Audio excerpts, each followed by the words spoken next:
There's a kind of love that's never spoken but lived in silence every day, through gestures, glances, and even absence.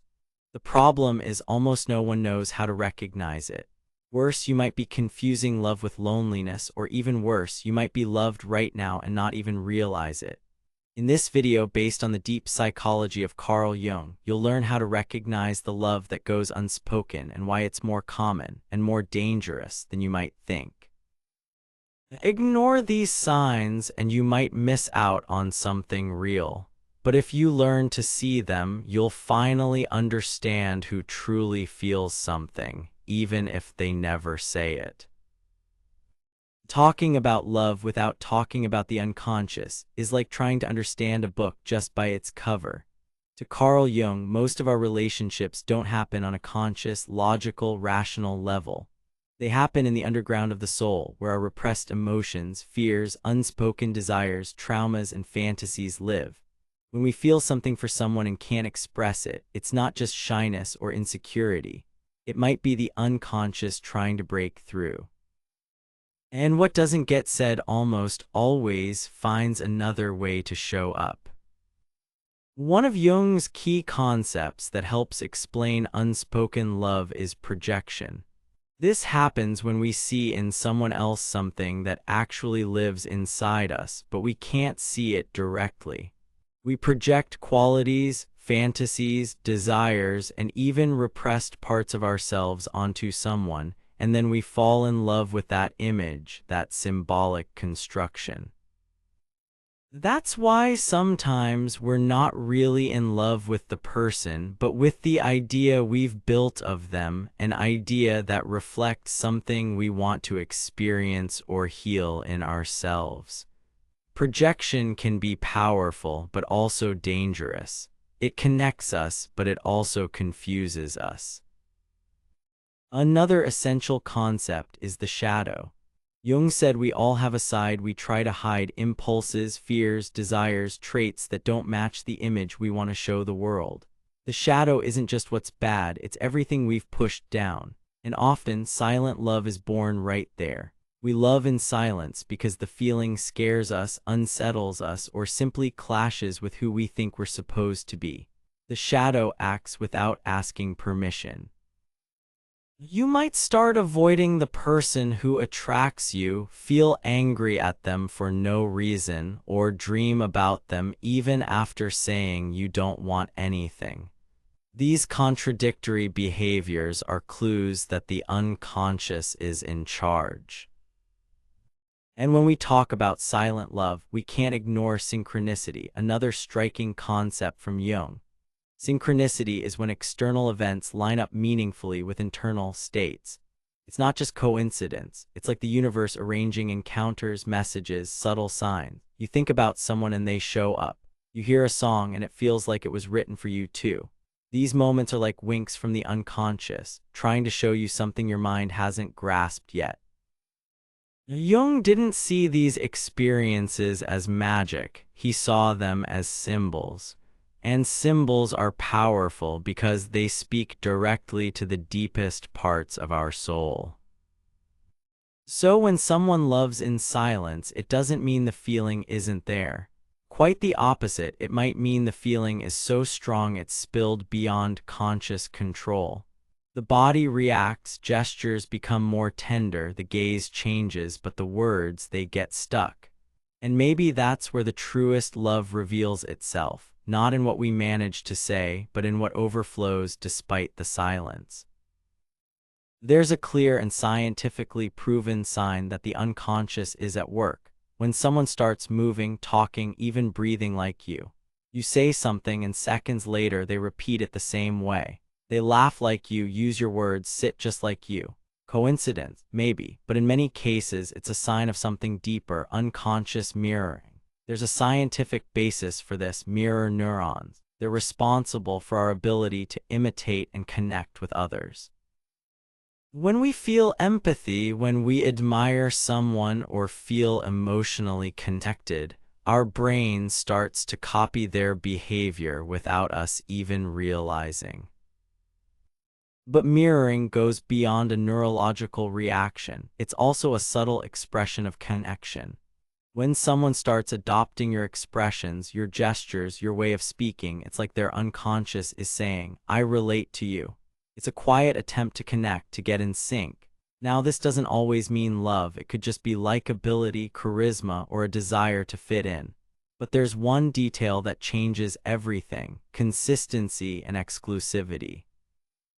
If they only act this way with you, if the mirroring shows up even in private or more intimate moments, the signal gets stronger.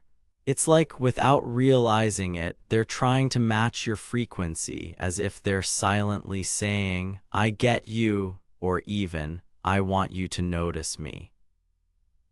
Jung believed that authentic relationships arise when there's recognition between unconscious minds, when something in me sees something in you. Mirroring is one of those paths to recognition. That's why sometimes you feel an odd sense of familiarity with someone you just met, or you catch yourself thinking, why does this person get me so quickly? Maybe it's not just chemistry. Maybe it's your two unconscious minds trying to talk before words can even make sense. But the body doesn't stop speaking. If mirroring already reveals a hidden connection, there's another sign even harder to control: the gaze. Because unlike words, eyes don't know how to lie. There are glances that cut right through you, not because they're invasive, but because they carry something words haven't managed to express yet. A prolonged stare that hesitates to stay or looks away too quickly usually says much more than it seems. Sometimes the person watches you speak like they're trying to memorize every detail. Other times they glance and instantly look away, as if caught in the act of feeling something they don't know how to handle. None of these reactions are neutral. There's an emotional field being activated. The gaze is a primal language. Before we learned to speak, we already knew how to look. Jung said the unconscious speaks in images and symbols, and the gaze may be the clearest symbol of human emotion. It reveals the tension, the longing, the fear, and the wonder we can't put into words. In unspoken love, the gaze is almost always the clearest clue because it slips past control. You can hold back a word, but you can't hide the sparkle, the fixation, or the nervousness in your eyes. And it's not just about intensity. Some looks quietly say, I care about you. Others whisper, I don't know what to do with what I feel. Some carry restrained desire. Others look like they've given up but haven't left on the inside. But beware, not every intense gaze is proof of love. Sometimes the eyes idealize, project, turn the other into a character in a story, and that can be dangerous.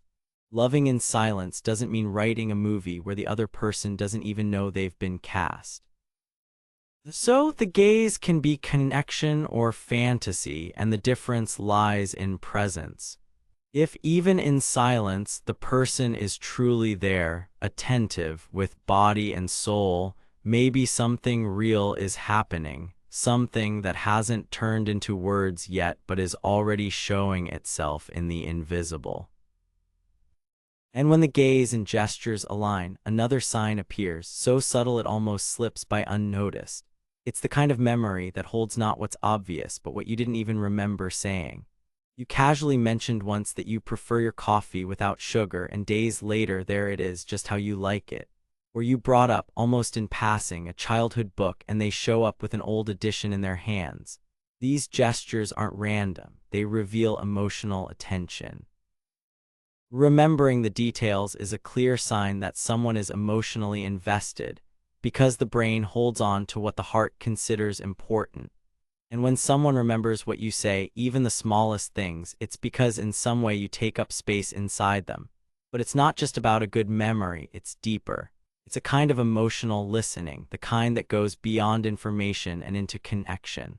The person isn't just hearing you, they're absorbing who you are. Of course, not every thoughtful gesture means love. Some people are naturally attentive. Others are trained to please and use these gestures to build quick closeness. That's why context matters. What sets genuine affection apart from an attempt to impress is the ease, the naturalness. When care shows up without fanfare, without needing immediate return, without craving recognition, that's when it's most real. It's the kind of tenderness that doesn't ask for applause. And when that comes from someone who isn't like that with everyone, the signal gets even stronger. Remembering a small detail becomes a silent message. I pay attention to you, you matter. The small gestures are like hidden notes tucked into everyday life. They speak quietly but say so much. And in stories of unspoken love, it's often these details that carry the weight of the feeling, in the absence of words, in the gentleness of presence. But what happens when, despite all these signs, the person pulls away? When closeness doesn't bring people together but scares them? That's the paradox of silent love. The more real it is, the more it might trigger the urge to retreat. You feel there's something there, the connection is made, the glances meet, the exchange is real, but suddenly they pull back. No fight, no explanation, just distance. They go cold, disappear for a few days, get more distant, more rational. And you wonder, what did I do wrong? Maybe nothing. Maybe the closeness touched something they're not ready to face. When a feeling starts to break through someone's emotional control, many people retreat, not because they don't feel, but because they feel too much. That's the paradox. The deeper the affection, the greater the fear of facing it. This distance might feel like rejection, and sometimes it is, but in many cases it's a form of unconscious self-protection. Silent love often comes with ambivalence, the desire to be close and the fear of losing oneself in the relationship. The person wants it but doesn't know how to deal with it, so they create distance, avoid, go quiet. Jung said that everything we repress doesn't disappear, it becomes shadow. And often it's the shadow that pushes someone away just when the emotional bond is growing stronger. The fear of being vulnerable, of repeating a trauma, of losing one's individuality, all of that may be working behind the scenes. There's also the attachment pattern. People with an avoidant style feel uncomfortable with emotional intimacy. They connect, but when things get intense, they pull away. On the flip side, people with anxious attachment feel the opposite. The more someone pulls away, the closer they want to get. The result, an emotional dance of push and pull that no one can quite explain. And that's where the danger lies. Assuming distance means disinterest can lead to unnecessary frustration. On the other hand, insisting on a relationship with someone emotionally unavailable can feed illusions and bring pain. The key is to watch the pattern. If distance always shows up when intimacy grows, that's a sign, a message from the unconscious saying there's something here that needs to be seen before it can be lived. Jung wrote, everything that irritates us about others can lead us to an understanding of ourselves. Sometimes the other person's withdrawal doesn't just reveal their inner conflicts, it exposes yours too. And in that uncomfortable mirror, true self-awareness begins. Still, even in distance, something lingers. It's the small gestures that keep saying without words, I know you're here and I still care. Did you get home safe? Don't forget to eat. Grab a jacket, it got cold. They're not declarations. There are no flowers or grand promises, but they carry raw affection. In stories of unspoken love, everyday care is often one of the most consistent and most overlooked signs. Some people can't say, I like you, but show it every day through small acts. They notice how you're doing, offer help without being asked, notice when you go quiet, and somehow they try to be there without taking up too much space. This kind of love doesn't impose, it offers quietly without big displays but always present. It's the kind of presence that brings ease, that creates safety, that cares for your well-being without expecting anything in return. But there's an important nuance here. Not all care comes from genuine love. Sometimes a thoughtful gesture hides emotional neediness, the attempt to be needed as a way to feel valued. It's subtle, but there's a difference between caring out of affection and caring to be accepted. True care doesn't demand anything back. It doesn't control, doesn't suffocate, doesn't seek reward. It observes, embraces, supports, and respects the other person's space. When someone shows that kind of constant attention without asking for the spotlight, without expecting applause, maybe love is already there, unspoken, but lived. In an age of loud relationships and instant affection, small gestures have been underestimated. But in the quiet of everyday care lives a kind of love that doesn't need to prove itself, just keep being. And when that care becomes so specific it feels like a reflection, that's when someone doesn't just care, they start changing habits, tastes, even opinions to align with who you are. You compliment an outfit and they start dressing like that. You mention a movie and days later they've watched it, ready to talk about it with you. When someone begins shaping themselves around your opinions, something going on, and it might not be just affinity. The constant search for your approval can be one of the most silent and most disguised signs of unspoken affection, as if without saying it the person is asking, "Please see me in a good light." Affection becomes an effort to please. This dynamic can come from a beautiful place, admiration. When we like someone, it's natural to want to impress, show our best side, build bridges. But when the pursuit becomes persistent, when someone seems to measure their every move based on your thoughts, something deeper might be happening. Often this comes with idealization. The person starts seeing you not as you are, but as they wish you were. And at the same time, they try to become who they think you want.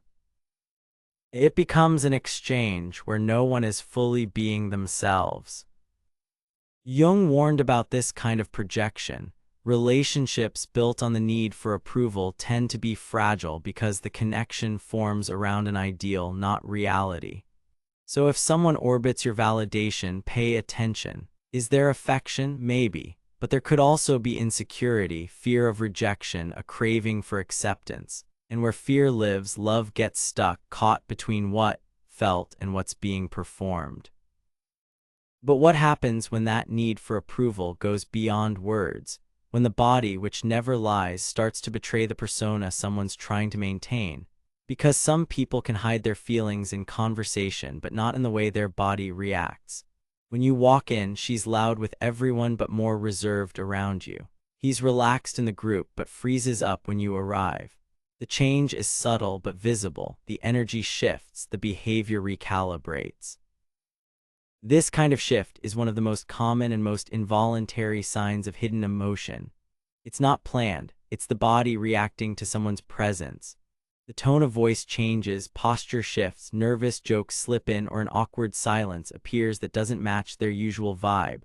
Jung spoke about the persona, the social mask we wear to fit into the world. We all have one. It's not fake, it's functional. But when we feel something for someone, the persona starts to fail, and the shadow shows up. We become more vulnerable, more aware of how we're being seen. Spontaneity turns into self-consciousness. That change in behavior can say more than 1,000 words. It's like your presence triggers an emotional alert mode, as if they're trying to present their best self without even realizing it. But here's something important. A change in behavior doesn't always mean affection. Sometimes it's just social discomfort, shyness, or general insecurity. The key is comparison. Is this how they act with everyone or only with you? When the shift is exclusive, it's a sign that you touch something deeper. It could be admiration, attraction, fear of vulnerability, or all of it at once. Because silent love is also this, not knowing what to do with what you feel. And in the middle of that emotional confusion, the body speaks. It flinches, retreats, reveals, protects, and you notice. You can't explain it, but you feel it. So how do you tell what's real love from what's just fear, neediness, or projection? The answer isn't in what the other person does, it's in how you feel when faced with those signs. Not every silent gesture is born from love. Not every memory, every bit of care, every cautious approach means genuine emotion. Sometimes what looks like affection is need. What feels like connection is actually attachment. And that's where people get hurt. When we're emotionally involved, we want to believe. We search for signs, interpret gestures, assign meaning to things that might be nothing more than the unconscious replaying old patterns. Jung said that what remains unresolved inside us, we repeat on the outside. We reenact in relationships what we still need to understand in ourselves. That's why it's so important to pause and look honestly. What I'm receiving from the other or giving, is it love or attachment? The difference might seem subtle, but it changes everything. Real love has one fundamental trait: it sets you free. It respects, it doesn't pressure, doesn't demand, doesn't try to mold the other into its own expectations. True love feels light even when it's intense. It doesn't suffocate, it doesn't trap, it doesn't manipulate. Emotional attachment, on the other hand, comes from inner scarcity. It needs the other to feel safe, it needs to be seen, validated, wanted constantly. And when it's not, it panics. There are a few simple and hard questions that can help draw the line. Ask yourself, do you feel free around this person, or are you scared to say the wrong thing and mess everything up? Do you feel like you can truly be yourself, or are you always trying to please, measuring your words, adjusting your behavior just to hold their attention? Love doesn't need a performance, attachment does. Another question: does this person see the real you, your flaws, your limits, your off days, or only when you're shining?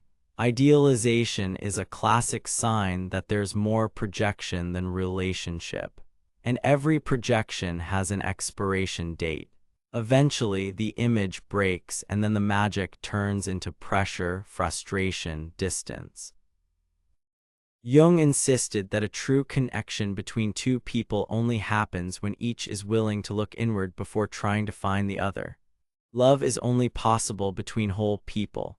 Attachment, on the other hand, is a bond between halves, hoping the other will fill what's missing. If the feeling is genuine, it will hold, even in silence, even in pauses, even without guarantees, because it doesn't rely on control. It just is. And if it's not love, that's okay. Sometimes what hurts isn't losing the other person, but losing the image you created of how things should have been. And recognizing that is already a huge step toward emotional freedom. And what if, in the middle of all this reflection, you realize that maybe you're the one who's been loving in silence? That this unspoken feeling isn't really about them, but about a part of you that hasn't had the courage to come forward. Maybe you saw yourself in many of the signs we talked about, not as the one receiving them, but as the one expressing them. You're the one who remembers the details, who cares quietly, who avoids direct eye contact, who changes when they're around. You feel it, but you don't say it, and why not? It could be fear of ruining a friendship, of being rejected, of not being reciprocated. It could be pride, that shield we use to protect our vulnerability at all costs. Or maybe you're still trying to figure out what you feel. Love sometimes arrives uninvited, illogical, and it's scary. Loving in silence might feel safe. You don't expose yourself, you don't take risks. But over time, what protects also suffocates. The feeling stays stuck somewhere between your heart and your throat, and you start living stories in your mind that never really happen. Time passes, the other person moves on, and you stay in the same place, waiting for something that may never come and that you may never have the courage to go after. Jung believed in the importance of integrating what's hidden, bringing to light what lives in the shadow. And loving in silence, however poetic it may seem, is often just that, a part of you left in the dark. But it wants to be seen, wants to be heard, not necessarily to be declared to someone else, but to be acknowledged by you. A simple and powerful exercise is to write, no filter, no editing, no worrying about grammar, just you and the page. Write what you feel, what you avoid, what you fear. Let it all out. It's a way of giving voice to what's been quiet inside you, a kind of silent catharsis, but one that transforms. Because before asking anything of someone else, you need to truly hear yourself. And sometimes in that process of listening, you realize it's time to let go, or maybe, just maybe, to find the courage to finally say it. But what if that love isn't reciprocated? You saw the signs, you felt the connection, you waited for something to be revealed, but slowly it became clear. Maybe they don't feel the same, or they do but don't want to act on it, or they feel something, just not what you feel, and it hurts. Unrequited love is one of the most human and paradoxically most lonely experiences because the feeling is entirely yours. You can't share it with the one who caused it. There's no reciprocation, no promise, no future, just you and your failings. But that doesn't mean it's a worthless experience. Quite the opposite, with time and care, it can become one of the most transformative. Loving without being loved back doesn't lessen the intensity of what you felt. It doesn't erase the beauty of your emotion. It just shows that to truly love, you also need to accept the limits of reality. It's natural at first to try to convince yourself there's still a chance, that maybe they just need more time, that maybe you misread the signs. But there comes a moment when holding on turns into self-sabotage, when feeding a hope without a foundation becomes a way to stay stuck in something that doesn't exist. The way forward isn't to deny the feeling, but to give it a new meaning. You can love someone and still let them go, because love doesn't have to end for you to move on. It just needs to find a new place inside you, to stop being an expectation and become a lesson. There are practical ways to deal with this. First, break the cycle of idealization. Stop replaying every gesture, every conversation in your mind. That only feeds the illusion. Second, focus your energy on your real present, people, projects, movement. Third, allow yourself to feel. Cry, write, talk. Pretending it doesn't hurt just stretches out the pain. Jung said, what we deny controls us, and what we accept transforms us. Acknowledging the pain is the first step in taking away its power. And then slowly you come back to yourself. You begin to understand that the value of your love doesn't depend on someone else's response. And then, with no drama, no rush, you make peace with what is and create space for what could be. And if, despite everything, you feel like you need to speak, sometimes you feel like you just can't hold it in anymore. The silence that once protected you begins to feel like a prison. And then comes the question, what if I say it? What if I open up, not impulsively, not to pressure, but because you need to be honest with what you feel? Declaring your feelings isn't about getting the other person. It's about freeing yourself from a silent expectation that's holding you back. It's about giving a name to what's alive inside you and allowing it to move wherever it needs to go. But how you do it matters, and awareness is what turns a confession into an act of maturity, not one of desperation. First, ask yourself why you want to say it. Is it to ease the tension, to create a real chance for something to begin, or to try and make them feel the same? If your answer is more about being loved back than about expressing yourself, it might not be the right time yet. Second, choose your moment with respect for them and for yourself. Avoid impulses, random texts, or moments of intense vulnerability. Love deserves a worthy space to be spoken, even if it's simple, even if it's not returned. Third, speak with calm, clarity, and sincerity. Don't dramatize, don't demand an immediate answer. Just say what you feel and let silence do its work, now as a pause, not a prison. Jung said our mission is to make the unconscious conscious, and expressing a feeling is exactly that, bringing something out of the dark that's been hidden for a long time. Maybe they won't feel the same, maybe they will, but the most important thing is that by expressing it, you're no longer a prisoner of maybe. and that alone is liberating. Unspoken love isn't any less real, it just took a different path, the one of quiet presence, of subtle gestures, of signals few ever notice except for those willing to see. Maybe someone came to mind, maybe you're living this story right now, or maybe you've realized that for a long time you misread something that was actually a feeling in disguise. What matters is that now you see more clearly.